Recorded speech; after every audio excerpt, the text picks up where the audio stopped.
Welcome to True Heel Heat, the place where we use insider terms because we think we know what the fuck we're talking about, even though we don't. My name's Maxwell Jacob Friedman, and I'm better than you, and you know it.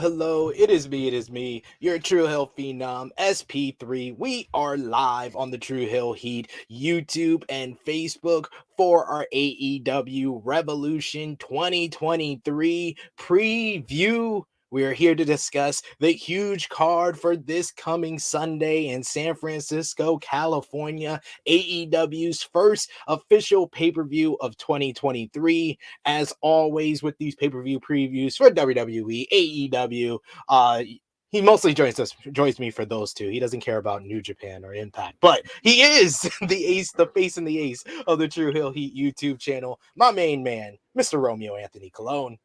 Hello, all. Good afternoon, everybody in the chat. Pay close attention on YouTube. Vote on the polls as we go along, and have your voice heard who you got in these matches as well. And yes, we had to bring in the heavy artillery for the first pay-per-view of 2023. He is the face and the ace over at the Late Night Grin. This man is the person I go to for knowledge when it comes to AEW, ROH, all the stuff that you got to be a diehard wrestling fan for. But one of the favorites on wrestling YouTube, Joe Hulbert. How you doing, good brother? It's been too long. It's been too long. I'm always better after you do one of those intros, you know? Like I mainly come on the show, guys, beyond just to see my friends, to like get that confidence boost from the intro. You know, it's big, man. You know, I'm sitting like, I don't know. And then you run me, you're like, yeah, you know, he's one of the favorites. He's the face and the ace. I'm like, man, maybe I'm doing okay. So after that, I'm doing a lot better. But I'm always happy to be here and talk pay-per-view preview. And, you know, it's wherever anyone's at AEW, there's only a few of these weeks a year. So I try and make the most of them and have fun with it. So I'm excited to be here as always, lads. We only got 5 of these a year, unless you count the Ring of Honor pay-per-views. Then we got 8. We got 8 or 9. So we're making it up as we go along here. But thank you for joining us, Joe, and thank you everyone who is joining us live in the live chat on YouTube and Facebook. As always, we appreciate you for joining us. Remember to show your appreciation back by dropping the thumbs up on this video. Share this video with all your wrestling fans, friends, and family on all your favorite social media platforms. If you are new to the True Hill Heat YouTube channel, hit that subscribe button and hit the bell to stay notified for all the great content here. Huge week with AEW Revolution, but there's plenty of more shows. We're going to be live a couple of times this weekend, so we're trying to push ahead. We are very closely approaching 5,000 subscribers, so we appreciate any support if you have that, for sure. And if you're watching us on Facebook or right now, drop an emote, drop a heart emoji, a like emoji, an angry emoji, however AEW Revolution 2023 is making you feel just days out. Let us know with those emotes. And as always, sound off in the live chat. We're going to try to highlight as many of your comments as possible, but the best way to have your comment highlighted on screen is, of course, with a super chat donation. We always appreciate those. It helps out the channel so much, helps out the contributors, and helps our channel grow, and it makes sure we highlight your comment on screen. We got Armand in the chat right now saying what's up. We also got Frantic World who says what's up, guys, and chat. Welcome Frantic World, welcome Armand, and everyone else. Sound off in the live chat with us. I asked this to Joe before we went live, but I might as well ask it live here on the air. Give us kind of like one word to describe your feelings heading into this Sunday's card for AEW Revolution 2023. Unsure. Unsure is my one word. No, I'm in an interesting place. It's like I'm very confident it's gonna be a really good show, which beyond anything else is the most important thing, right? Yeah. In terms of my excitement, I would be lying if I didn't like say that this feels like a lower end AEW pay-per-view for me personally. Now everyone's different, right? Like I've seen that be somewhat common, but I know there's people that feel the other way. So I'm in the middle, basically. I think it's going to be a really good show. I'm interested and happy to watch a lot of it. I'm not desperate to see much of it. And that's, I think, kind of where I'm at with AEW at this point in general, which is not an indictment, but it isn't quite as hot as it once was. I think is my overall thoughts at this point going into the pay-per-view. That is a great way to describe kind of the feeling overall for AEW right now here in March 2023. What about you, Romeo? You are known for your criticisms of AEW and what they're doing when you watch it live here on the channel on Elite Heat. What's your feeling going into this Sunday show? My one word also starts with a underwhelming. This is the worst pay-per-view build AEW's ever done, I think. I think your memory is not that good, but What's worse?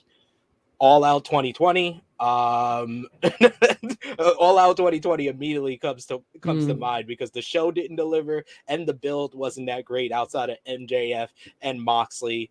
All Out 2022, for that matter, that wasn't outside of Moxley and outside of the main event. It's usually that's what you could say with the underwhelming like underwhelming builds to pay-per-views. It's usually the main event is good, but everything else is not so good, and that's why I feel about Revolution as well. 2 in the last year. That's not good. It's a real trend in terms of like Tony's approach to building pay-per-views is very uneven. And sometimes in the past, like even we all agree on All Out 2021 being one of the best shows ever, right? But I was looking back at this recently, and a lot of those matches came to be in the last couple of weeks. You know, King and Miro just sort of appeared in the last couple of weeks. The Young Bucks Lucha Bros match, in a weird way, at the time caught people off guard because they did that tournament out of nowhere, right? And then they got to the cave. So it's like, I think in some ways this is not as new a problem as it feels, but it's just, frankly, because things have changed on the other channel, quote unquote, it feels more exacerbated, I think, in some ways. Like, I think Tony struggled with this. Yeah, I think I don't know, it's a really interesting kind of trend because I agree with you, this has not been the strongest build, but when you go for each of them, it's like, I don't know what their last really strong, probably Revolution last year, right? It's probably their last really strong build, I would say. So, listen, we have such high expectations for AEW. We're spoiled what AEW has given us. Yeah. So when it doesn't meet those high expectations, it stands out. Yeah, I agree. Yeah, because they on the other channel, like they always have been, you know, lackluster builds, and then the pay-per-view is great. As of late, it's been more consistent with the build up, and therefore, and their main event angle is a lot more hotter. Even though, like I said, I think the Revolution main event build has been really good because it actually has a beginning, middle, and end. Unlike a lot of the other build-ups for these matches, it's not as hot as what's going on the other channel. So I do agree with that. That is also another factor. And I almost forgot, Double or Nothing 2022 was not a good build at all. I remember that one because that was when Tony was like Joe said, Tony realized, oh shoot, I have a pay-per-view to build. Let's build that. Hardy's, Young Bucks, all this other stuff. And the Owen was kind of like messy on TV too. Remember the way they formatted that? Yeah, it's been an interesting time, man. It really has. And I also think, again, not to make this like an AEW versus WWE thing, because I don't watch WWE close enough to give you a accurate take, but it feels like right now we're seeing the power of an A story versus like having 6 B stories, you know? Like, I agree with you. I think Max and Brian's been built pretty well, but it doesn't feel like way more important than everything else in the show. It's just one of the main stories. Whereas obviously in WWE, they have a center story that is like the main arc of everything. And the pros and cons of both those approaches, I think we're kind of seeing play out right now, which has been interesting, I think. It has been. It's definitely been. It's an interesting time to be a wrestling fan because you have options now where it's not clearly AEW is the best, WWE is the best. It's kind of depending on the person, what you're looking for out of your wrestling. I got a hot take, SB3. Yeah, go ahead. I blame ROH for all this.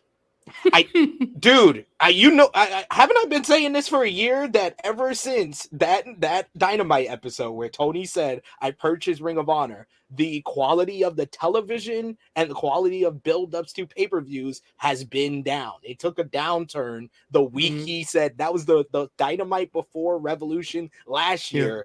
And we really haven't had, like Joe said, we really haven't had a build-up as top-notch as Revolution 2022 since then. It's like that meme from Avengers Endgame where like, I got ROH, but what did it cost, you know? Right. What did it cost? It's hard because it's like I, as a fan, I'm probably going to enjoy the Ring of Honor thing a lot, but it's hard not to watch it and ask like what the actual point of it is. And I know how critical that sounded. Let me stress again, I enjoyed it. I'll probably watch it most weeks and enjoy it every time. But you kind of watch it and you're like, what's the selling point supposed to be? You know, like what's the identity of Ring of Honor supposed to be? Has it just diluted AEW's programming? I'm like torn on it because as a fan, obviously, I'm glad Ring of Honor's staying around. But it's an interesting thing to kind of to figure out. And look, the trend is fair. I mean, it's been a year now and it has dropped off creatively. So fair enough, yeah. Yeah, it's kind of crazy. And I would say, I put it on Twitter, I'll say it here. ROH TV this week was better than AEW Dynamite, in my opinion. Like, see, that's where I'm torn because like, I'm kind of glad it exists because I think I might end up enjoying it a lot more. But maybe it doesn't have to exist, I guess is the point, right? Very true. We do have a super chat donation here from the good brother Chase Oliver, who says, "Happy Friday to the good brothers. We appreciate the support and that big super chat donation. Thank you so much, Chase." We also got Armand, who says, "The match card is okay to solid, but the buildup has been disappointing." Yeah, like Joe said, I think all the matches are going to deliver. It's going to be a top-notch show when we come out of it. But in a lot of ways, like Frantic World said here, bringing up Forbidden Door, I think it's going to be, we're going to look at it in retrospect like Forbidden Door. Forbidden Door was not built and the road to it was not well done, but that winded up being the show of the year. Right. So I understand that being considered an AEW pay-per-view, but I kind of separate Forbidden Door a little bit from the big four. this is true. This is true. Cody saying Jade Cargill not being on the card is absolutely ridiculous. No, I'm totally fine with Jade not being on the card to randomly give her an opponent for the month. Let's take her off the card for a little bit. Let's actually plan out what we want to do with Jade Cargill because she feels like she's been on a treadmill for 6 to 7 months. That we can complain about. Yeah, that would be the issue, right? Yeah, like it's been the last few months of Jade's usage has been kind of wild. There's no direction, no cohesion. It's been unfortunate. So I need to figure that out for sure. How many matches would you say you're really looking forward to? I would say 3 on Sunday. Really looking forward to, as far as like the buildup has been good, and I think the match is going to deliver. One of them, the buildup has not been good, but I'm still looking forward to it.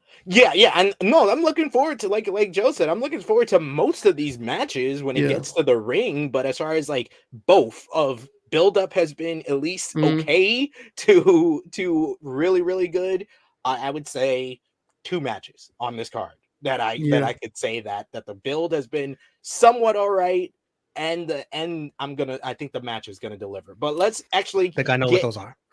Yes, let's actually get into this card. And the first match we're going to talk about is not one of those matches that I was thinking of, but I think it is going to be a good matchup here, as it's going to be Chris Jericho going one-on-one with Ricky Starks. These two men have been feuding since December, ever since Chris Jericho made a side comment about Ricky Starks being a flash in the pan, and Ricky called out Jericho. They faced each other in Seattle on January 4th, where Ricky Starks getting the win. Ever since then, the Jericho Appreciation Society has been making Ricky's life a living hell.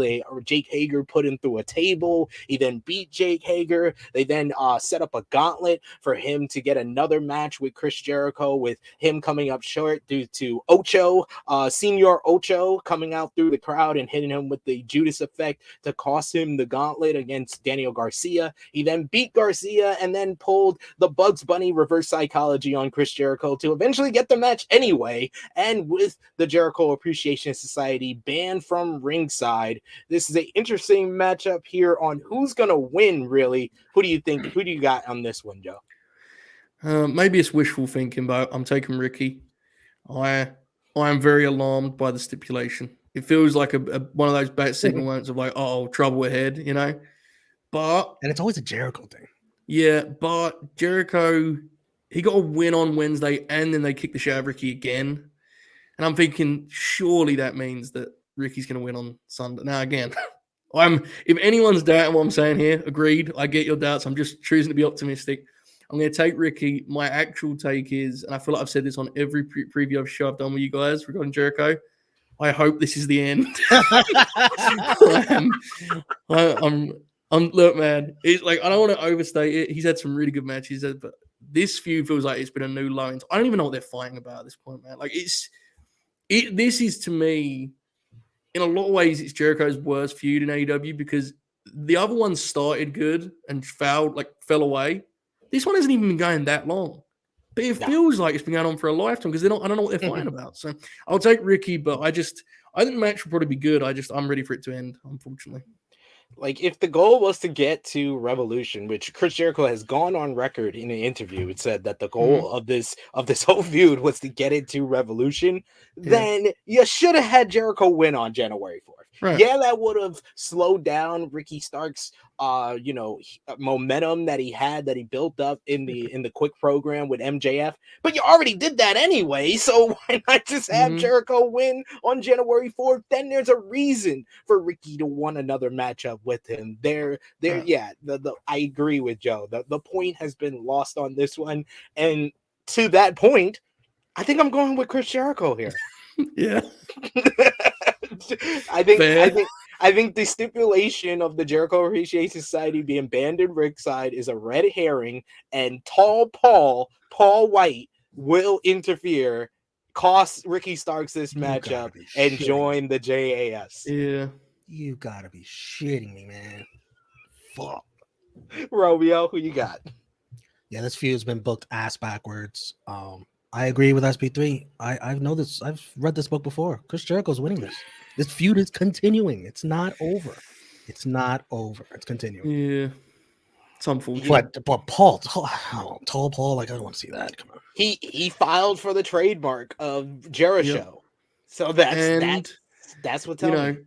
They recently did that angle with Jericho and the Impractical Jokers, and they'd love to get Paul White in that fucking celebrity match because that's like absolutely the kind of thing he would be in, right?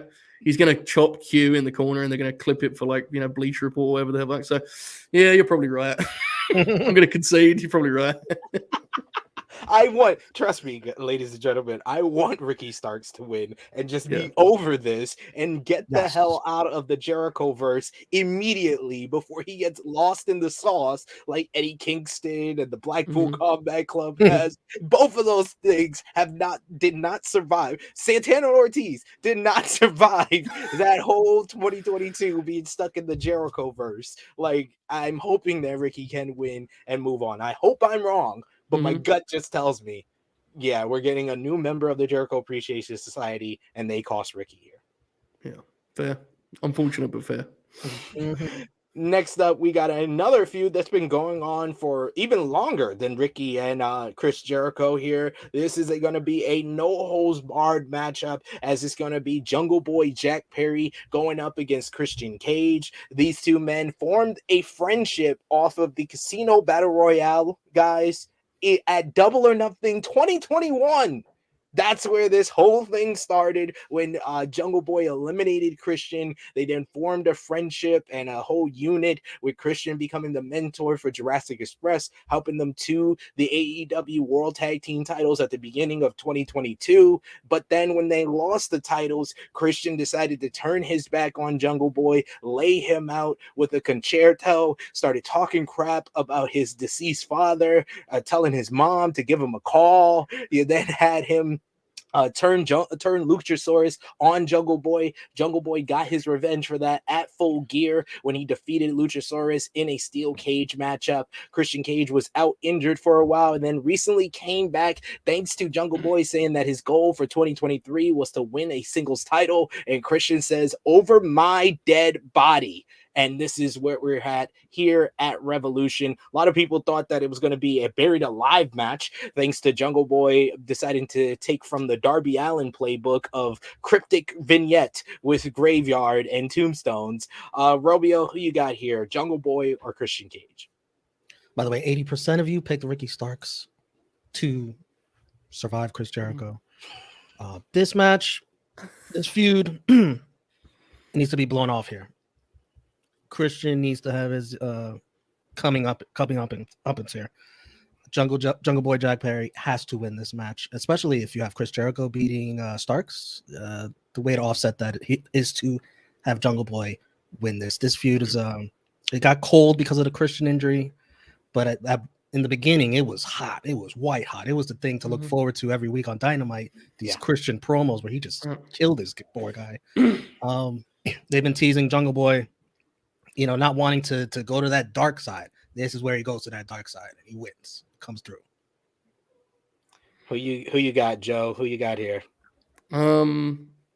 Very interesting because I agree with everything that Romeo said in theory, but I get the sense this might not be the end, which I think would be a mistake. I'm gonna agree. I'm gonna take Jack to blow off the deal, blow off feud, and I think maybe what they might do. Christian's line on Wednesday about wanting his own belt was very interesting. I thought that was like an interesting kind of a suggestion as to how this could continue in a way that like allows it to have a break here. But nonetheless, I'm going to take Jungle Boy on the assumption this is the blow off that we didn't get All Out, or that we couldn't get All Out, I should say. This is one of the matches I'm most looking forward to, though. Even with what we kind of all agree on, like obviously the feud got cut off in the middle of it, right, and it got called off, and they've had to kind of reheat in this last couple of weeks. I still think Christian has done so much with the TV time he had and has got. And, I think this is clearly something that he's always wanted to do in terms of elevating Jack. It's been delayed an awful lot for obvious reasons, but I'm excited for it. I'm going to take Jungle Boy in the presumed blow off of a story that started almost 2 years ago. By the way, Double or Nothing 2021 was when this started, which is an insane thought. Obviously, the injury thing delayed it, but my God, that's still a long time. So yeah, I'm saying Jack. Yeah, this 2-year story, I think it needs at least a break. I could see them, coming back to it when Jungle Boy is very close to getting a championship. Maybe Christian gets back involved then. But yeah, I think Jungle Boy needs the win here. So I'm going with Jungle Boy. I think it's going to be a really good match. And I agree with Joe that this would be one of the better buildups to the show if Christian didn't have his injury and take some weeks off, because his promo on Dynamite was one of the best parts of that show. Just how much heat this guy gets looking like a movie villain is just pitch perfect. So I want Christian to find a new story that he can sink his teeth into after doing good work against Jungle Boy here. And I have that story for you. What? If you and this Ricky Starks Jericho shit, Ricky Starks and Christian, how cool would those be on the mic together? Yeah, that'd be very good for sure. No, I'm into that definitely, and I think that's part of why I kind of hope that these two go their separate ways after this, because I want Christian to be kind of involved, like just in the roster again. It feels like it's been a long time, right? Because he was managing Jack before, it feels like it's been a long time because of the injury and everything else that he just hasn't been just wrestling semi-regular. I know he doesn't want to wrestle probably every week, but yeah, like him being in the thick of things with a guy like Ricky, that'd be a lot of fun. I agree. That's 62% of you are saying Perry.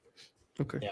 That's another guy that he could help a lot with just getting him out of the Jericho-verse and with Christian.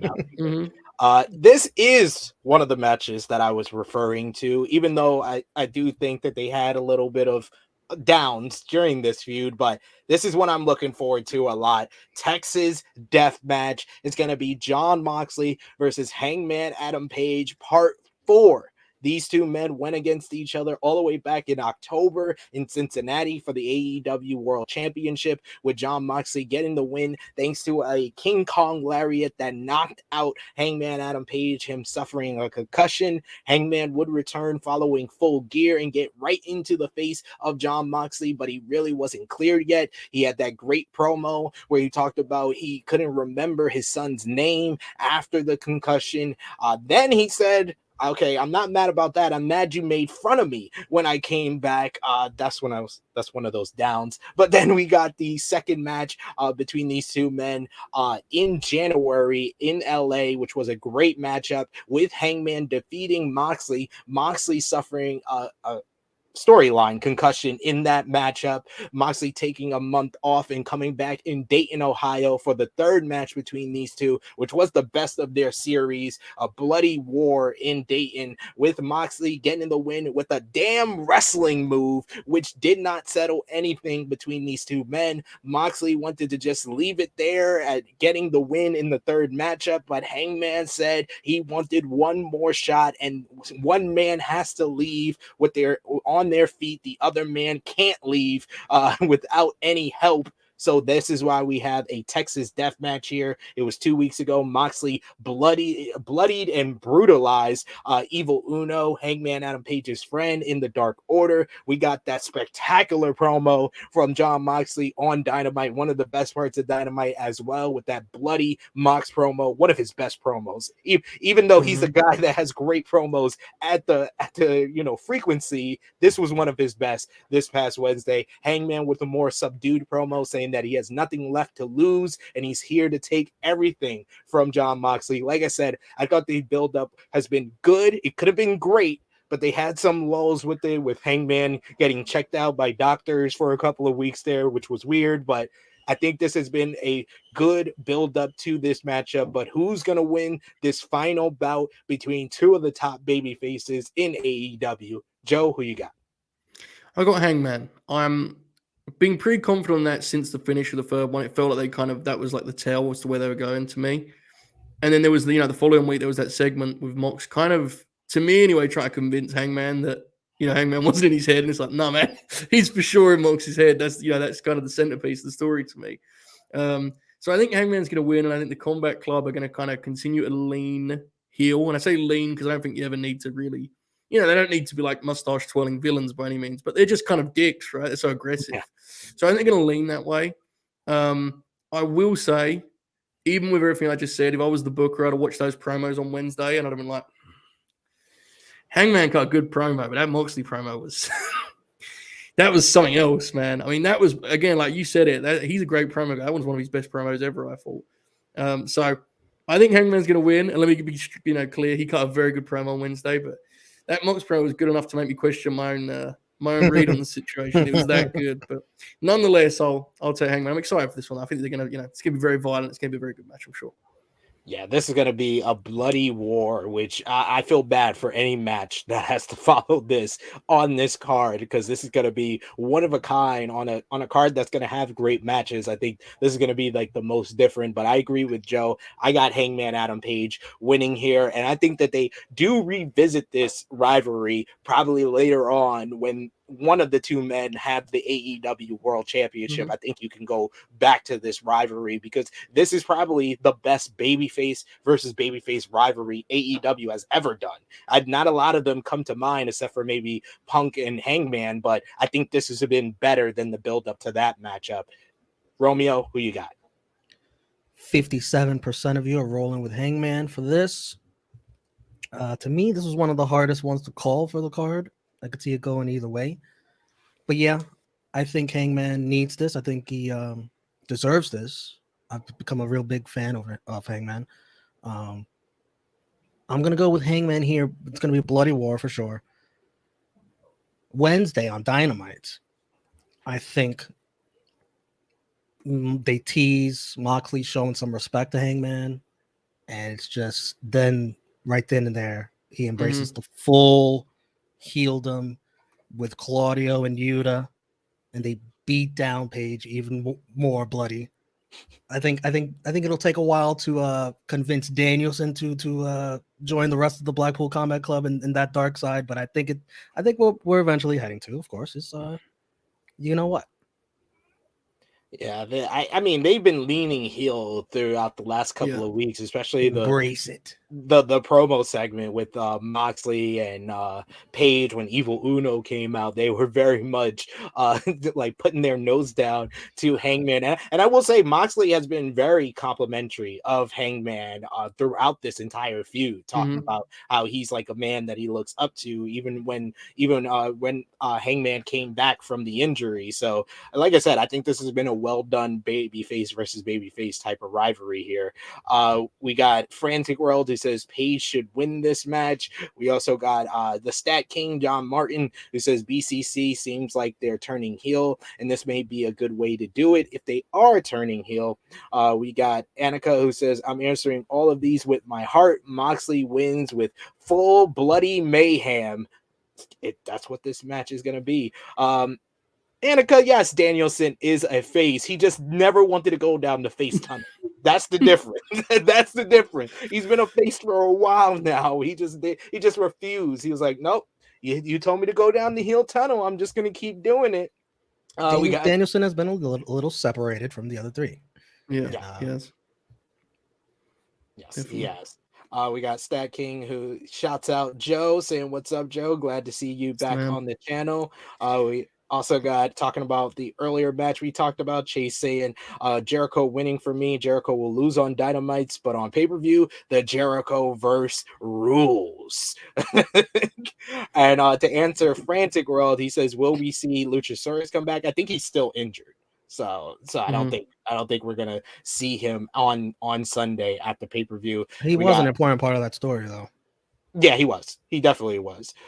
We got Anthony who says, "I believe Adam Page is going to lose again to Moxley and turn on the Dark Order and join the Blackpool Combat Club." I don't think he needs to turn on the Dark Order, and Hangman still has legs. I think Hangman winning here makes a lot of sense with what I think is going to happen in the main event. You need new challengers for whoever comes out of the main event, and Hangman fits the bill. Hangman is the closest thing to a top babyface AEW has. Yeah, you can't get rid of that when you're so light on those. There is one thing that is interesting. Like, we all picked Hangman, but unless I'm mistaken, this would be 3 straight pay-per-view losses for Mox, right? It would be. Which is kind of great. Like, no, not 4. Because I always forget Forbidden Door. But Forbidden Door, right? Yeah, but like, that's not that big of a deal because he's obviously so protected. He hasn't lost a lot in AEW. But it is kind of wild to think about. That's where we've ended up, right? Like, from where I feel like Mox would never lose. Like 3 straight pay-per-view losses. This would be if we're correct here. So that what if Hangman lost? But wouldn't he have a streak probably, too? Yeah, I don't remember. Did he wrestle at Full Gear? Was he hurt? He was the concussion. He was hurt. Yeah, he was still hurt with the concussion, but he lost that All Out. He lost that He lost that Forbidden Door. So yeah, yeah, man. I think man needs it more, but it is kind of an interesting. It's an interesting one. They've had 4 matches. This will be their 4th match, so I think don't be wrong. Moxley's gonna be fine regardless. Obviously, Moxley can't be winning with freaking roll-ups, man. He's supposed to be the Blackpool Combat Club, man. Hangman better kick his ass. Technique, gets him out of it. you literally had Claudio come out when Wheeler Yuta was doing roll-ups and stuff against Orange. And he's like, you don't do that. You do the Blackpool Combat Club stuff. There's a time and a place, bro. There's a time and a place. Now let's talk about the juxtaposition of the last match I talked about that I said had a good build. This is probably the worst. For the AEW World Tag Team Championships, you're going to see the Guns, Austin and Colton Gunn. This match right after, by the way. Pretty right after the Texas Tag match. Yes, you should. They definitely should. 4-way match. They're going to be defending against the former champions, the Acclaim, Max Caster and Anthony Bowens.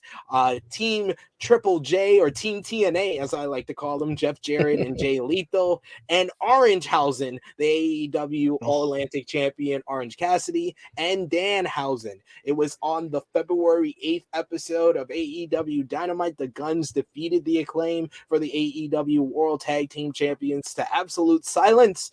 And then after that, we had the Battle Royals to determine the other 2 contenders for this matchup here after the Acclaim decided to pull their rematch clause in a 4-way match. Not the smartest thing to do, dumb baby faces.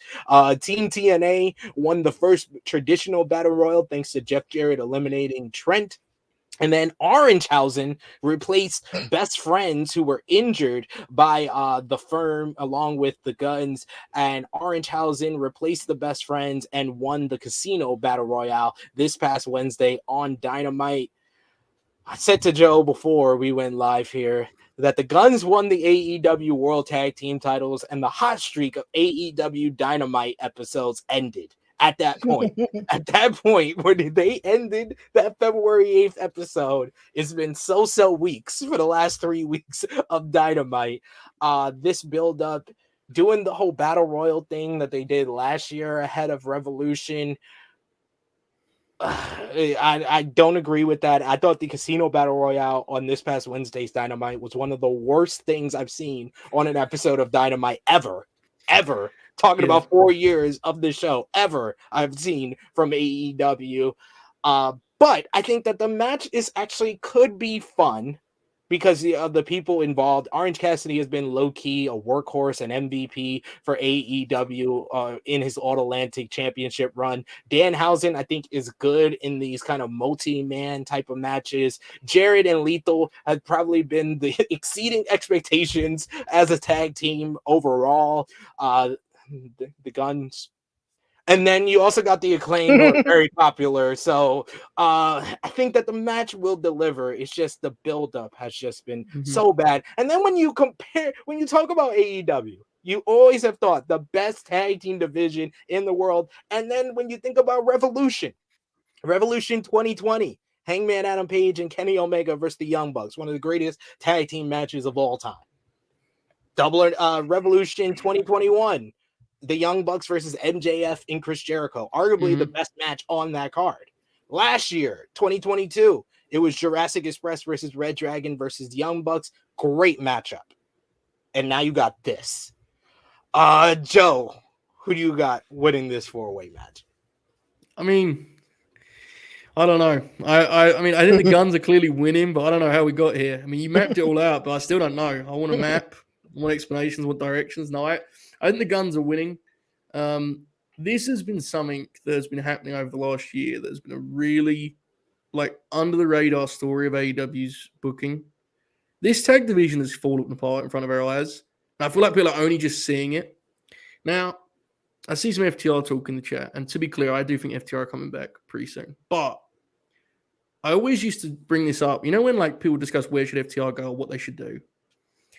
I watch more AEW than WWE. People always would do that joke about they should go to the stacked WWE division, dunk on it. And it's like, hey man, this AEW division ain't like Murderer's Row anymore, man. It's not, there ain't a lot going on here. And it's I think in the trios. And I think this match has kind of captured what I think a lot of us have been talking about for a while, which is a shame. I still agree with you though, that I think in actuality this could be fun. I think in execution it could be a good time. The crowd will probably be into this because even Danhausen and Orange being in here does nothing for me, but the crowd obviously loves those guys. So I think it'll be fun. It's just, as someone who loves tag team wrestling, it's my favorite part of wrestling. These belts once felt like main event belts. It felt like they were not beneath anyone. This feels like some mid-2010s WWE mid-card tag shit, you know? And I don't, when they would just sort of fling guys, it was rough there for a while. This what it feels like to me. It's a 4-way because it's kind of a cop-out. We just throw a lot of teams in there. It's I don't know, man. These belts don't feel very prestigious right now at all. So hopefully they have something to turn that around. But for Sunday, I've got the Guns. Romeo, what's your thoughts on the build-up to this matchup and who you got? 80% of you picking the Guns, 20% the Acclaimed. Nobody voting for anybody else. The build-up sucked.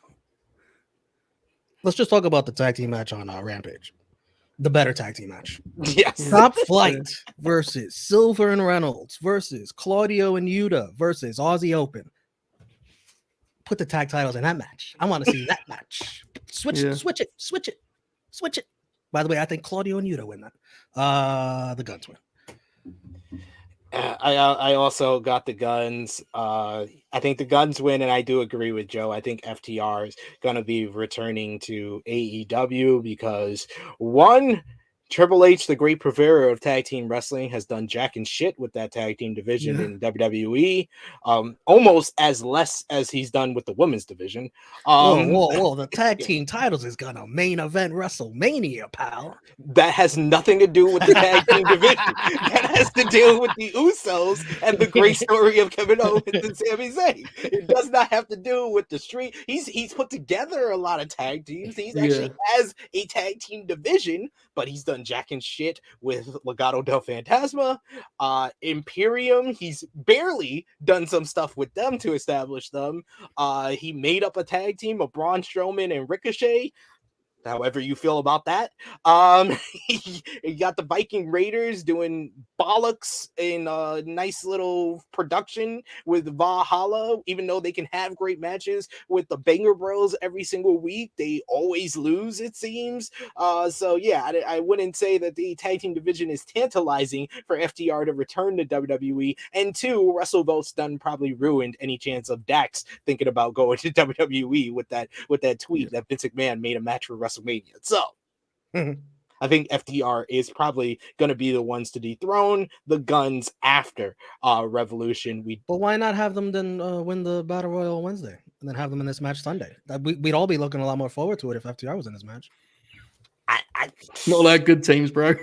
Yeah, I don't know what to tell you. I would have done that too, but I like to imagine that was the plan, and then like Dax was told it's a fatal 4-way tag. I was like, well, I mean, maybe not. Maybe we can wait and just do a tag match. But yeah, I don't know. Let's have the Guns win this 4-way, and then they're very cocky and they make an open challenge, and then FTR returns. I think I've always wanted FTR to beat the Acclaim to get their win back. Because remember, the Acclaim beat FTR. They're gonna get Acclaim their is a win wizard. back against the Acclaim, but if you remember that matchup, Acclaim were very much more over than FTR, and that diluted FTR as baby faces. So I think it was smart to have a transitional champion in all of this. But I've said this on other platforms, and I'll say it here.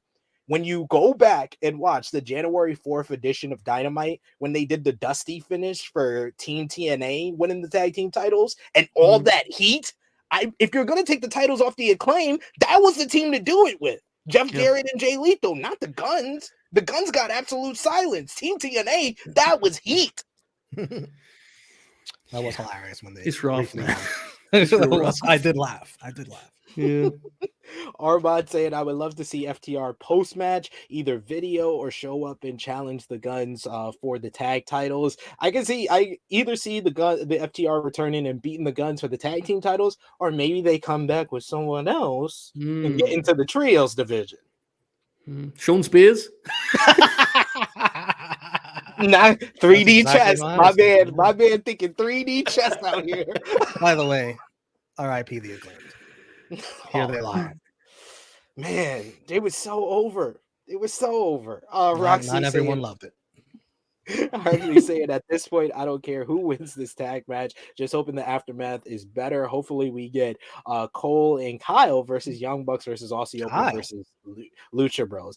Kyle's got a while before he gets back here. Yeah, it's gonna be a little while. I think Aussie Open is gonna be used more probably in ROH. So give me FTR versus Aussie Open for the ROH World Tag Team title. If you want to make a new champion there, give me that. That match worked for New Japan. Might as well use it in AEW or ROH. We got Roxy who says we can only hope that Jeff and Lethal beat Orangehausen, thinking they'll be out of the match. Then FTR can come in.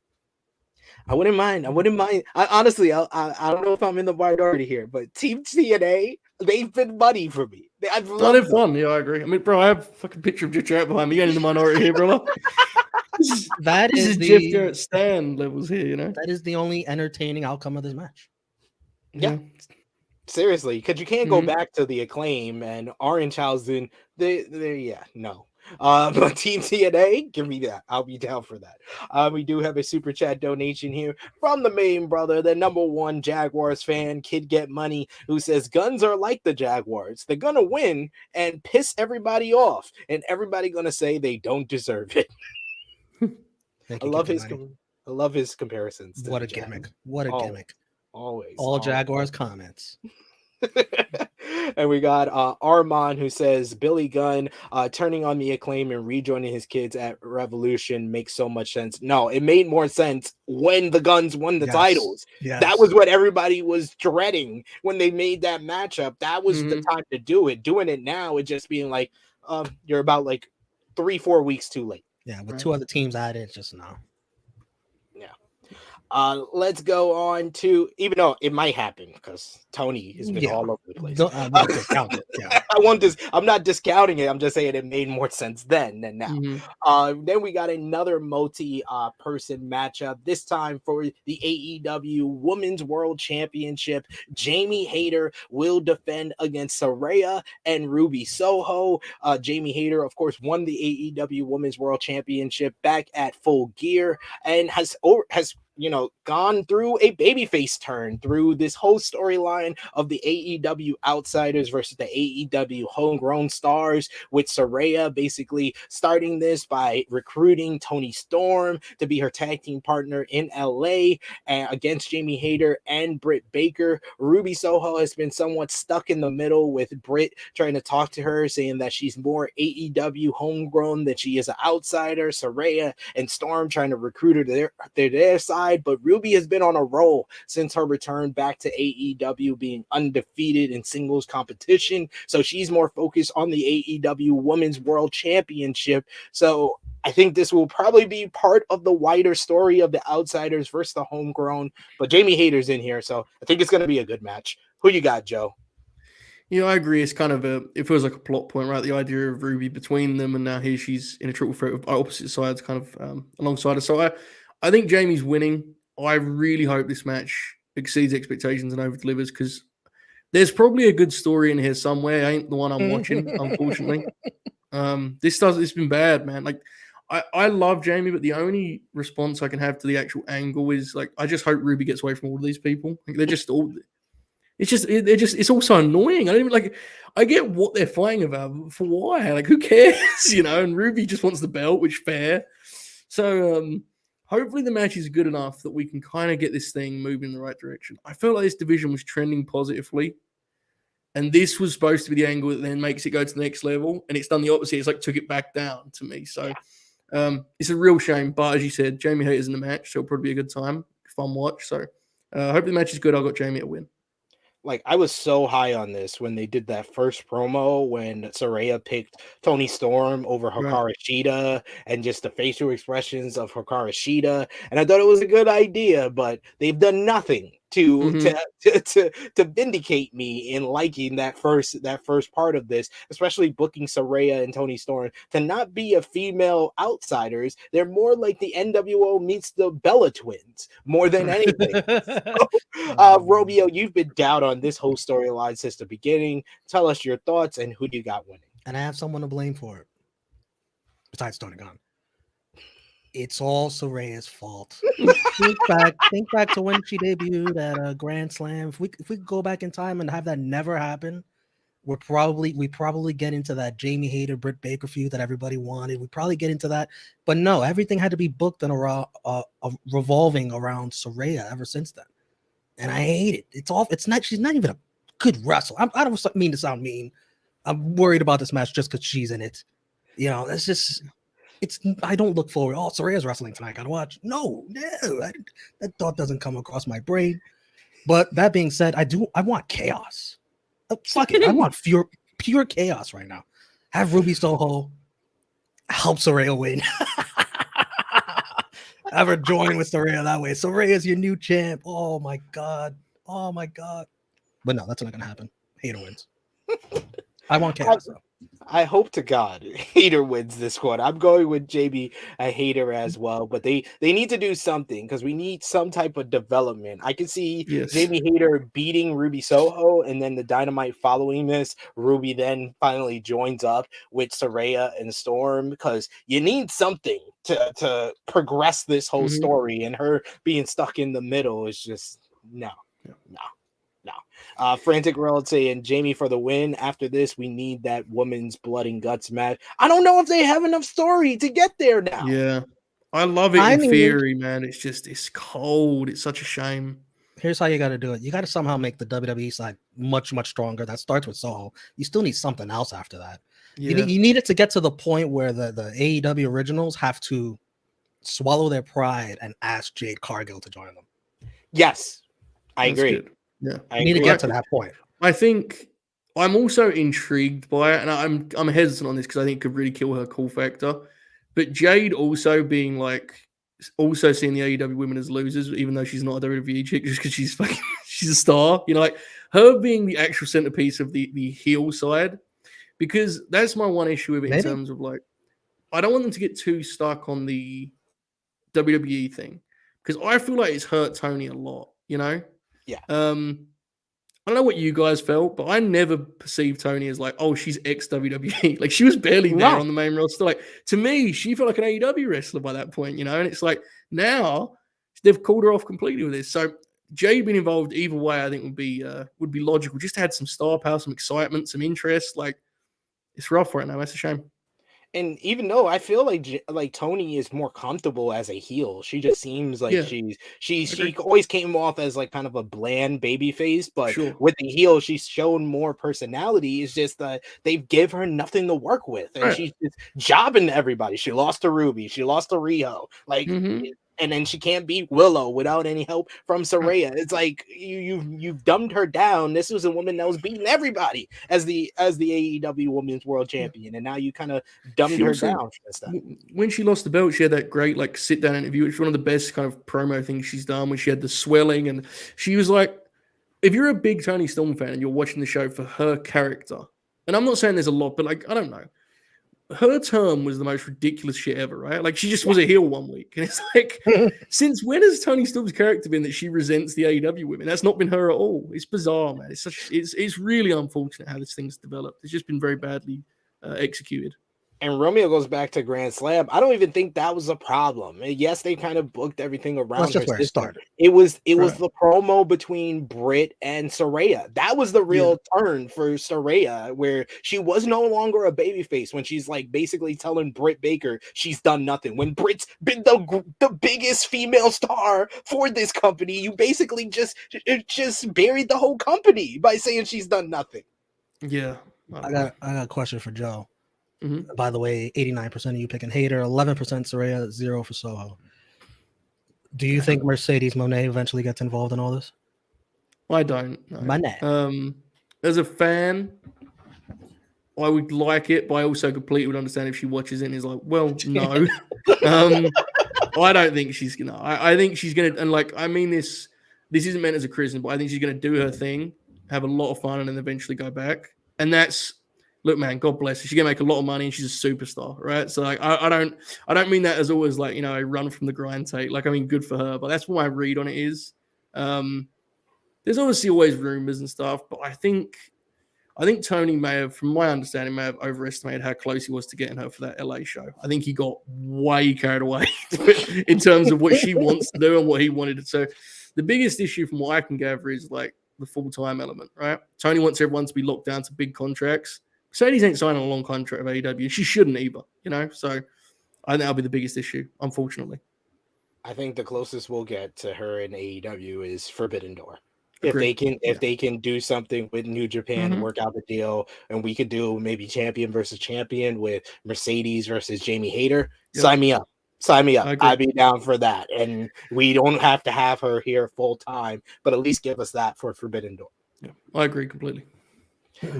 Let's move on to another title match here for the TNT Championship. You have the King of Television, the TNT Champion and ROH World TV Champion Samoa Joe defending against Wardlow. These two men have been basically feuding or been involved in storyline all the way back since All Out. When Joe returned, they formed War Joe, but then eventually Joe got enough of Wardlow's shit and turned on him, eventually beating Wardlow and Powerhouse Hobbs in a triple threat at Full Gear to win the TNT Championship. He then beat Wardlow at New Year's Smash at the end of December and cut his hair off. Wardlow was off television for a number of weeks while Joe feuded with Darby Allin. He lost the title to Darby Allin on January 4th, then regained it at the beginning of February, and then Wardlow made his return and basically let us know that the loss of his hair was very important to him, as that was his connection to his father, who has stage 4 cancer and lost his hair. That was the reason he grew it out, and Joe knew that from their time as a team together, and that's the reason why Joe cut off his hair. So Wardlow not only looking to regain the TNT Championship, but to get a measure of revenge. I think that sit-down interview with Jim Ross was the best work they've done with Wardlow since the MJF feud last spring. So I think that this match has a lot more into it after that sit-down interview than before it. But who do you got winning here? We'll start with Romeo this time. Wardlow. You can't lose once someone's cut your hair. That was in honor of your dad, and talking about cancer. You can't lose. I don't want to take up too much time because I know this is Joe's guy. This is Joe's guy. I appreciate it. I completely agree, though. To be like, I think Joe has had a great AEW run, and I think there's some big business to be done with him working certain main event guys, you know. But even with him being my favorite wrestler ever, I'm not, you know, Wardlow needs to win this match. I feel like if Wardlow doesn't win this match, I honestly don't know how you kind of rebuild him from there, right? Like, as you just laid it out, man, the story they're telling here, he needs to win. The more interesting thing to me is what does that mean for Hobbs, right? Like, Hobbs is waiting, and it feels like it needs to be Hobbs' time here sooner or later. That match is as soon as Wednesday. Yeah, and that's the most interesting for me, because to me it's like Wardlow should clearly win on Sunday. I think the match will be fun. I'm hoping they kind of work it as a sprint. I like their TV main event, but I think they could have a really fun 7-minute match where they just go bombs, you know. And then once that gets done and Joe does what he needs to do with the Ring of Honor TV title, because I think that's winding down too, would be my guess. I think it's time to get into some money fights for Joe, you know, like getting him in there with some of the heavy hitters in terms of star power, and have some kind of traditional feuds, because I've loved him being the king of television, but I think that's where he's most valuable in 2023. So Wardlow to win. Hopefully it's a good time. Hopefully. Yeah, I don't want the King of Television run to end, but it seems like the writing's on the wall for both runs, just based on ROH spoilers and who he's going to be versing at Supercard of Honor. I'm not going to say who, but it looks like he's going to lose that title then. So it looks like March is not going to be a good month for the King of Television, because I think I'm going with Wardlow as well. Like, Wardlow, out of everybody I think we've done predictions on, he's the guy that needs this win the most, especially like Romeo said, just the story that they built with him trying to get revenge for his father that passed away. You got to get this win here.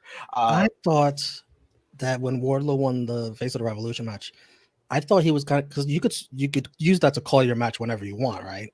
I thought he was going to use that for Sunday right after the result of this match, but it's been announced for Dynamite. And I think that would have been a way to where if you want Wardlow to win it and then drop it right away, Wardlow doesn't lose much. As opposed to losing 3 days later. It's really interesting. They've got themselves an interesting spot there, because it's like, I guess Hobbs could lose, but man, it feels like I've been waiting so long for Hobbs to get this stuff. It feels like I've been waiting for so long for Hobbs to get his push, you know? So he has to win, I feel. It's like you booked yourself into a corner on Wednesday. Yeah. If it's Wardlow versus Hobbs. They should have saved it to make it more like a Money in the Bank that Hobbs can cash in the ring anytime he wants. It does make me wonder if there's some sort of twist here ahead. I'm not saying anything dramatic. I'm just intrigued. I feel like they might do something interesting in execution, because otherwise we're kind of going to run into they're going to run into the issue we're talking about, right? Where it's like Wardlow just losing clean on Wednesday after getting the big win. He's like, well, I mean, I guess it helped him, kind of. I don't know. We'll find out soon enough, I guess. 57% of you going with Wardlow. Wow.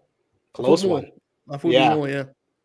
We got talking about the previous matchup, Sleeping Angel saying, I think Mercedes is just loyal to WWE and Triple H. I think she doesn't want to hurt that relationship. I mean, she pretty much hurt it by walking out and not re-signing when Triple H had, people made reports that he was supposed to resigning. I think Mercedes is going to go on a much longer run than we all think outside of WWE. I think that she's having fun with the freedom that she had, and just looking at how New Japan promoted her Mandalorian red carpet more than WWE, who has a whole damn PR department. I think that Mercedes, she's not returning to WWE in 2023. That's my prediction. SB3C, the thing is, we just need Mercedes to get that Japan bug out of her system. That's all. Once you get that Japan bug out of her system, she'll be back in the loving home of WWE. That's what. Then now forever together. Triple H really thinks she's just a teenager. She's going through a phase. Oh, she'll be back. She'll be back. Roxy saying, "Oh my fucking god! I seriously just realized until now that you guys mentioned that Jade doesn't even have a match. I mean, she doesn't need a match. We need a break. Maybe she'll get a little pre-show match to squash somebody." I could see that. Or Riho. They need a reason why Riho beat Toni Storm. So give me Riho versus Jade on the buy-in. Yeah, I'm for that. We also got Frantic World who says, I think Joe will be in ROH. I agree with our Joe here that I think that Joe will probably get into the main event scene. I don't know in AEW, but definitely in ROH. Right. I could see him challenging whoever wins at Supercard of Honor. Yeah, I think maybe they'll do that. The one thing I would say is he worked this past weekend, but I don't know how much Joe's going to be working those Universal tapings, man. it takes a lot of adrenaline to get Joe like where he wants to be as a wrestler at this point. He's pretty beat up. Universal is many things, but it's not necessarily the home of great adrenaline as a 44-year-old Samoa Joe. Yes, it is. You remember the theme song, Adrenaline Rush, Well, Adrenaline Rush. That's true. Yeah, that's true. Yeah. Like I imagine Joe getting there, like he asked Tony his wrist and Tony's like, yeah, man, you got a cheeseburger. And he's like, cool. Does his boots up, walks out and does his thing, man. So we'll see. It will be interesting. What is the first Joe feud you want to see, Joe? You were talking about you want to see Joe with the heavy hitters. See, the issue with this is that my answer is now quit AEW. So I guess that has to be in Ring of Honor, which is king, right? Eddie Kingston and Joe would be my feud. But I really want to see him work with Bryan big time. The big one for me is Mox. Now, again, we know this is going to get complicated because Mox is turning, but I know Joe really wants to wrestle Mox and talked about how they didn't get a chance to do a lot in WWE with him as Ambrose, and he obviously he's a different wrestler now. But the Blackpool Combat Club guys, I think are an interesting story because Joe is a Regal guy. Like Regal and Joe crossed paths 22 years ago. So there's a very interesting story to tell there. And I think that could be, that would probably be my preferred route. I mean, Hangman, Joe, Kenny and Joe, yes. That's the kind of shit I want to see him doing personally at this point in his career. But we'll see. I don't know about you, SB3, but I would just swap out Yuta for Joe. Sign me up. Boom. New Blackpool Combat Club. Give me Yuta versus Joe just to start everything off. Yeah, absolutely. Let's go to the AEW World Trios Championships up for grabs as the Elite, Kenny Omega and the Young Bucks, will defend against the House of Black, Malachi Black, Buddy Matthews, and Brody King. The Elite regained the AEW World Trios Championships on January 11th in Game 7 of the Best of 7 series with Death Triangle winning Escalera de la Muerte. Since then, they defended the titles twice against AR Fox and Top Flight. After the second time, the House of Black made their presence known and signaled that they are coming for the AEW World Trios Championships. After the Young Bucks defeated Aussie Open, they surrounded the Elite in the ring to set this title match up. And then this past Wednesday on Dynamite, they attacked the Elite during their entrance and stole the AEW World Trios Championships, but returned it back because they said the Elite has already lost. And yes, I said that in about 20 seconds, which feels like the length of time this build has been thought about, because this build has been basically non-existent. No doubt this match is going to be tremendous. It might be the match of the night, but my God, Tony Khan, why didn't you watch AE Ramble? Because I said for a full month, House of Black should have attacked the Elite after Game 7. That should have been the start of the feud before we get to Revolution here. It feels so haphazardly put together, this whole entire feud, which is an indictment of the whole creative process that you have these 6 guys that are 6 of the best on your roster, and they had no build whatsoever. What we got on Dynamite would have been great 3 weeks ago, but as a go-home angle, it's like, you didn't even try. Right. Joe, what have you thought about the build? Who do you got winning? I'm with you, man. There really is no build, and I have to be honest. I'm like at a point as a fan where I don't even know how to feel about the House of Black at this point. It's hard to know who to blame for that because I do think Malachi has a lot of input in his presentation, but their usage has been so inconsistent in AEW. The Eddie Kingston program was like all-time bad stuff for guys that are that talented. I didn't even that was just terrible TV. So I say all of that, and then I follow it with the admission, this may be the match I'm most interested in on a purely quality point of view. Yeah, because this is the match that feels fresh, right? Like this is the one that's kind of exciting as oh my, that could be spectacular. So I'm really excited to watch them wrestle. But I agree with everything you said in terms of build. I'm going to take the House of Black. If they don't win here, I really don't. I'm not sure where they're at this point in the promotion. I mean, they've had a really bizarre run. They've been together now for over a year. I know Malachi and Buddy missed some time, but I'm excited for the match. I'm going to take House of Black, and if they don't win, I don't really see the point of what purpose they serve in AEW at this point. And that's again very talented guys. Not a knock on them as performers, but what a strange run they've had. Right, just never as clicked in this presentation. So hopefully they win and that changes beyond Sunday. But as a match, I'm very excited. Who you got, Romeo? The Elite are definitely going to win. There's no question in my mind. No question. And then the House of Black will go away for a little bit. You know how it works. You have a little TV time, and then you're on the show for a month. The Elite, are going to go into this feud with the Blackpool Combat Club. And you better believe the trios titles are going to be a part of that. And Hangman Page, it'll all lead to Hangman Page reuniting with the Elite at Double or Nothing versus the Blackpool Combat Club in its entirety. I can see that. I could see. They might not even make that a trios championship match. They'll do the trios championship match on TV, and then they'll do a 4-on-4. It'll be Anarchy in the Arena between Blackpool Combat Club and the Elite. I could definitely see that. Now that you said that, but I think that this has to be. Doesn't this has to be the start of the feud and not the end of it? Like, I think that the Elite do win here. And I think it continues. I can see that being the Anarchy in the Arena at Double or Nothing. They do the first ever trios, Anarchy in the Arena, and House of Black win that. They just turn off the lights. Julia spits mist into Brandon Cutler and on Michael Nakazawa's faces, and the House of Black. I think that this has to be the start of the damn feud, right, and it can't be the end of it. So I think the Elite win, and then House of Black attacks them after the matchup. But I agree with Joe. I think that in-ring match quality, this may be the match of the night. There's just a lot of weirdness here because, Buddy and Malachi clearly had their thing with Tony Khan, whatever that was. I know there's a lot of disputing of that. They came back, they had that big angle where they got a huge reaction, they kicked the shit out of some guys. And since then, they have returned to the exact role they were in before, which is like just nothing, right? The Elite situation is weird in its own right. So you're looking at this match, like, we all agree this is going to be spectacular, but it feels like they're almost trying to make you forget it's happening. It's bizarre. It's a lot of spookiness here, folks. I'm not talking about Malachi's gimmick either. Some spooky shit going on with this match, I'm telling you. There's some spooky shit going on.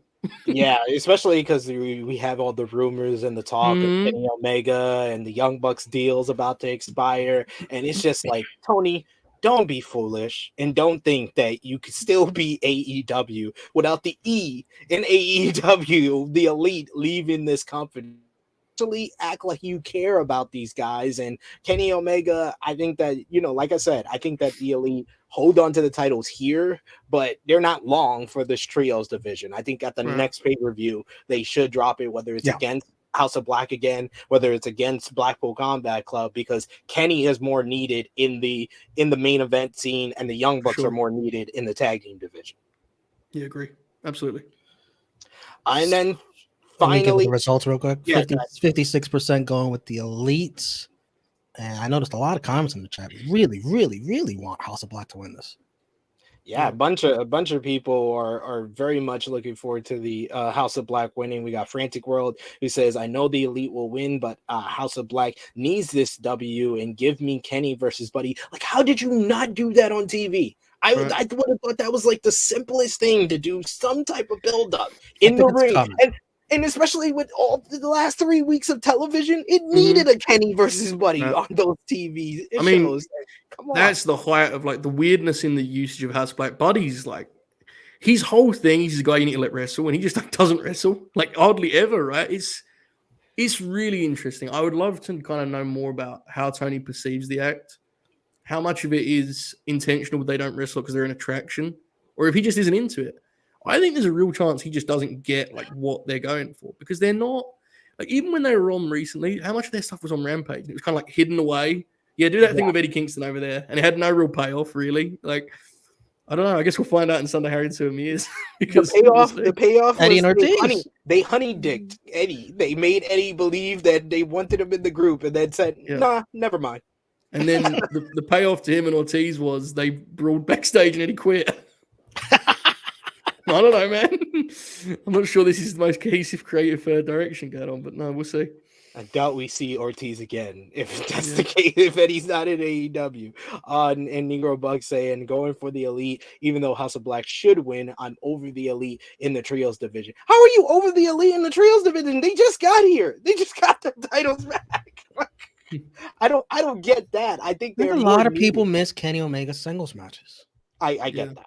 I do get that. I do too, because after what we seen at on January 4th at Wrestle Kingdom, I want to see more Kenny singles matches, and he's got the IWGP US title, he should be defending it. Yeah, it's just that when Kenny Omega's in the singles division, like, how do you not have him in the world title picture? And you don't want to do that yet, probably. Yeah. I agree. Yeah. Absolutely. I do agree with that.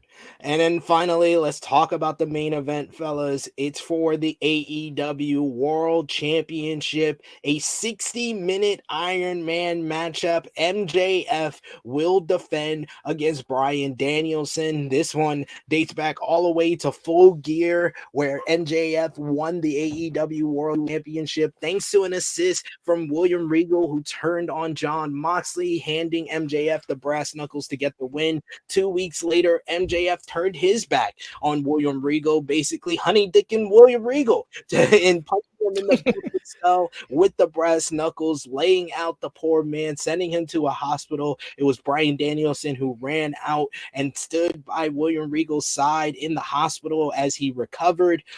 Then Bryan Danielson returned to AEW following MJF successfully defending the AEW World Championship against Ricky Starks at Winter is Coming, and basically set on a path to get revenge on MJF. MJF set up that path by putting a gauntlet up, saying that Bryan had to win for 5 straight weeks on Dynamite before he could get his shot. And Bryan said he wanted his shot in a 60-minute Iron Man matchup.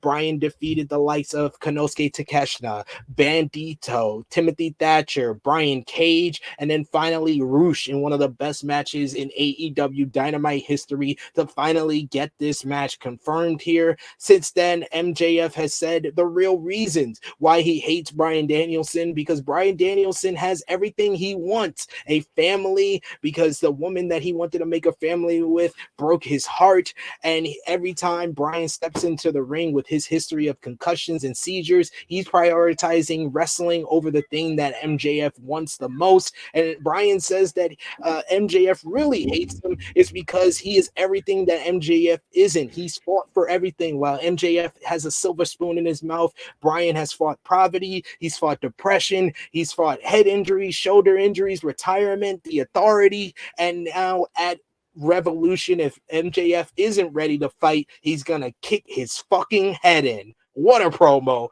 from Bryan Danielson this past Wednesday on Dynamite. And I will say this has been I think a great build-up, because it had a beginning, like I said, had a middle, and had a end point. And this is the end point here. We'll start with Joe. Who do you got, and what have you thought about the build-up to this one?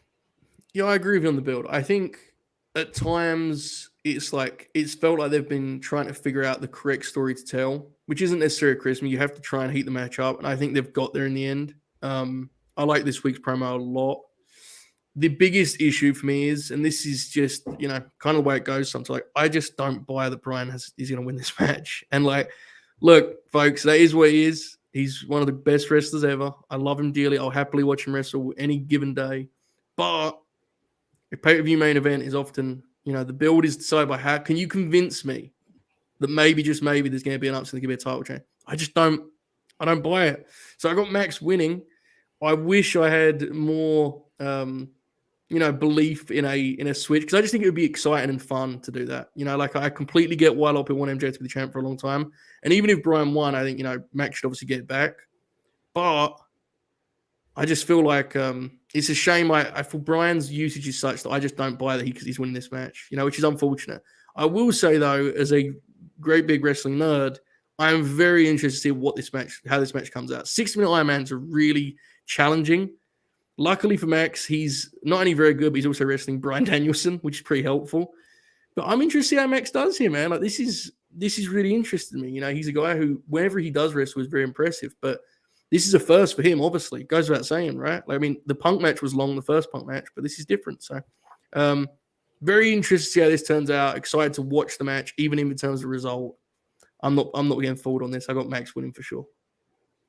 Yeah, this is a real test for Max on a couple of different levels. This is the first time he's going to have a 60-minute matchup, and this is a one that is different from the Punk match, because we didn't know going in that match was going to be like 45 minutes long. We know this is going to be a 60-minute match, and a lot of times with these 60-minute Iron Man matches, people don't really care until the last 10 minutes, 5 minutes, because If you go back and watch Shawn Michaels versus Bret Hart at WrestleMania 12, it's like 40 minutes of headlocks. We know that from experience, Romeo.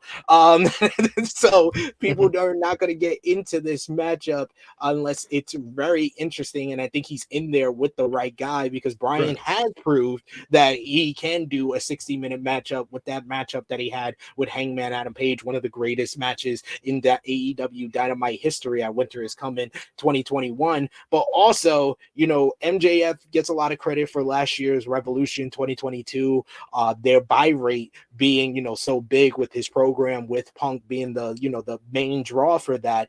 This is one where AEW isn't as popular. So coming out of the pay-per-view is going to be very telling is if Max is a real draw, if he's able, if the pay-per-view buy rates are like the same or on par with the other ones from the last couple of months, this will tell us if Max is a draw as champion or not, and how long they can go with him as the champion. So on many levels, this is probably the biggest match of MJF's career. Romeo, what have you thought about the build, and who do you think wins? The build has been fantastic. It's been my favorite part of Dynamite every week. Looking forward to these two, either Bryan's match and also MJF's promo. So it's definitely been the best build on this pay-per-view. I think MJF is going to prove a lot of people wrong. I see a lot of people really want Bryan to win. They want the title change here. I don't know if it's out of selfishness or getting tired of MJF or what, but MJF is going to win this. Come on, guys. MJF is going to win this. It is set up. It was set up with that last promo by Bryan on Wednesday. MJF couldn't get a word in. He's going to get his word in here in the way that Bryan Danielson's going to hate most. And this is how you get Danielson to the dark side. He's going to lose to MJF in a 60-minute wrestling match. That is going to eat at him, and it should eat at him. And MJF is going to brag about it. Oh, my goodness, it's going to be fantastic. And I have a plead for Tony Khan. Please, Tony, I know you're watching this. Please, first of all, thumbs up this video if you are. Second of all, I need at Double or Nothing. It's time to do it. I know one of them is white cold, very, very cold, but it's the time to do. I need the 4 pillars match for the championship. MJF, Darby, Jungle Boy. I guess Sammy Guevara somehow. Yeah, I guess. I need the 4. Now's the time to do it because you're not gonna. I told you it's gonna be the Elite versus Blackpool Combat Club. All the main vendors are gonna be busy in that. Why not? I could see Hangman being the challenger at Double or Nothing though.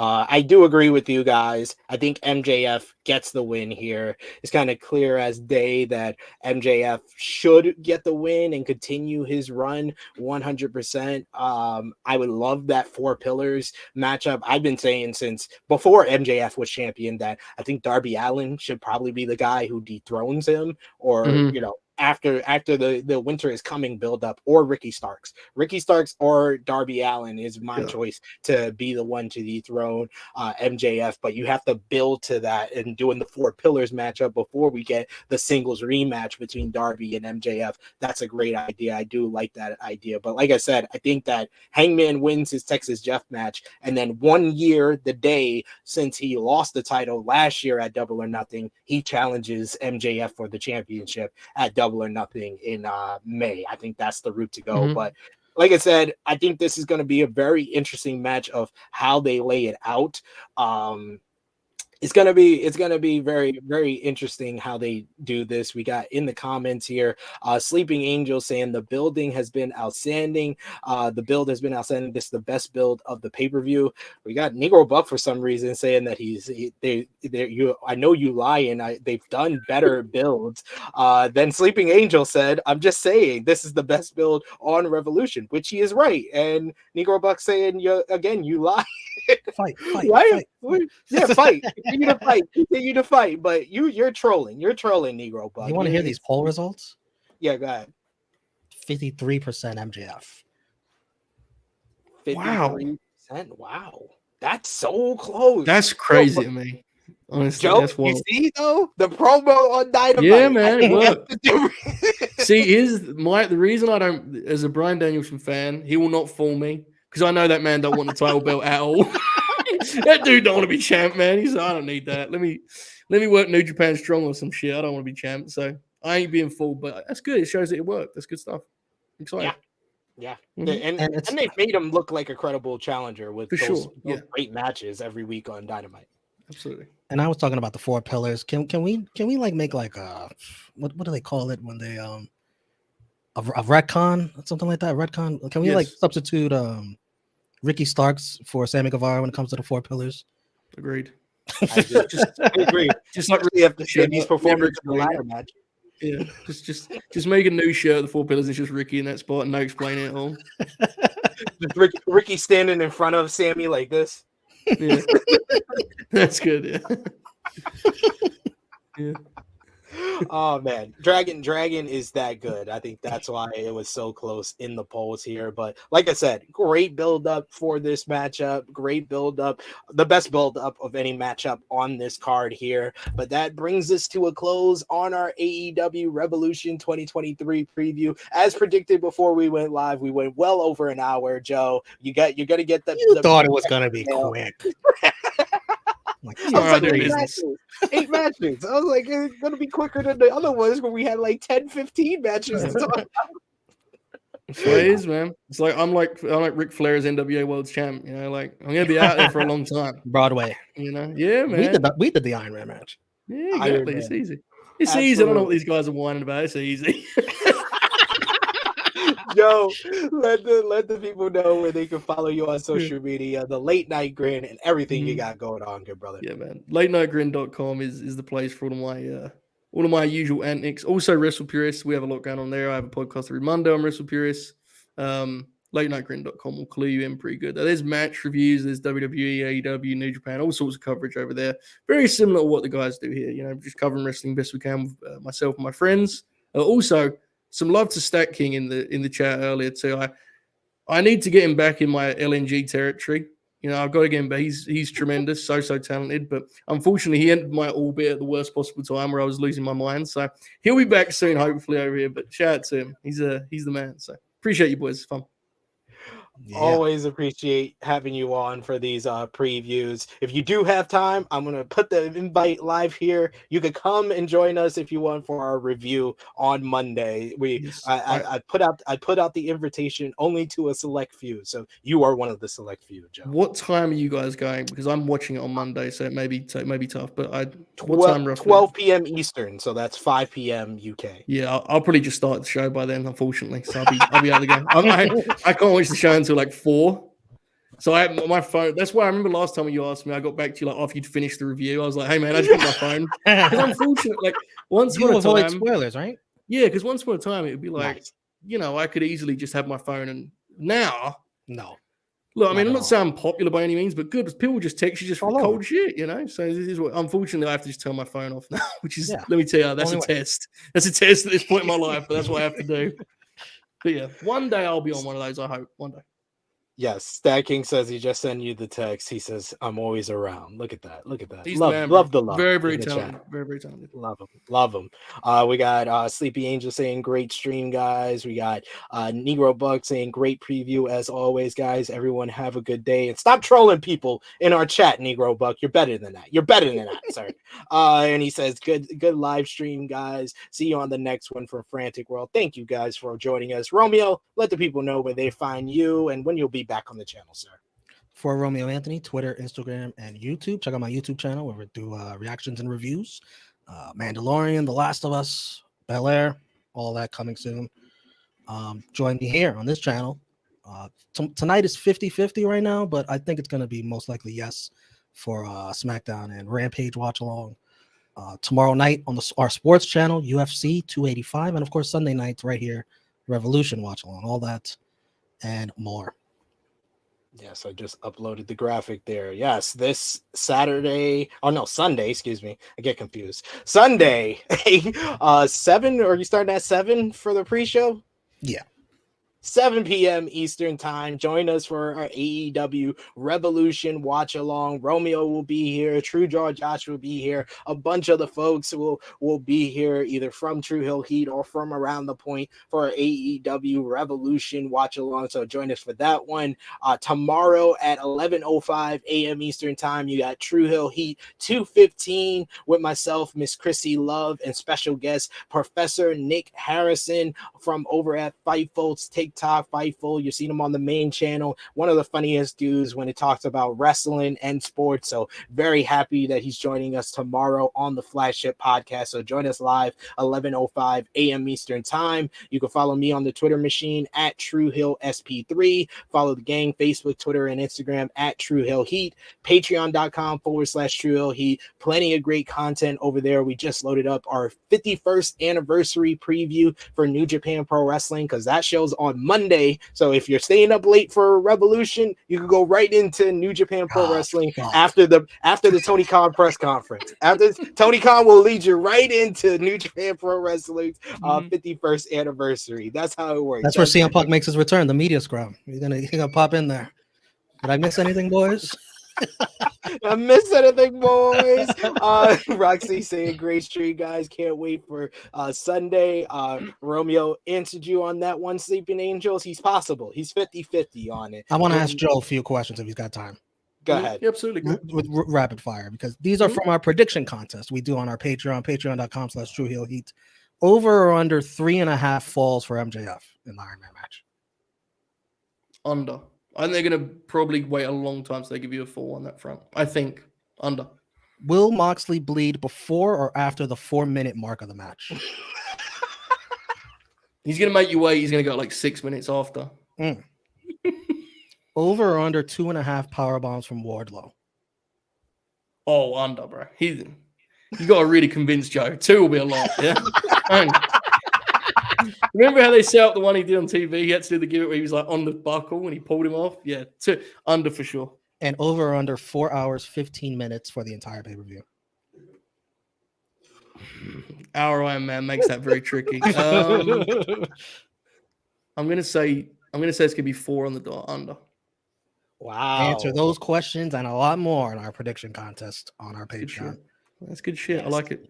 Yes. Join us for that as well. $3 a month, patreon.com/TrueHillHeat. But for our special guest, Joe Hulbert, check out Late Night Grin. As always, great content over there. For Romeo, it is me, your True Hill Phenom, SP3. This has been our AEW Revolution 2023 preview. We will see you tomorrow on the True Hill Heat Flagship Podcast, or tonight for Friday Night Warriors. Maybe.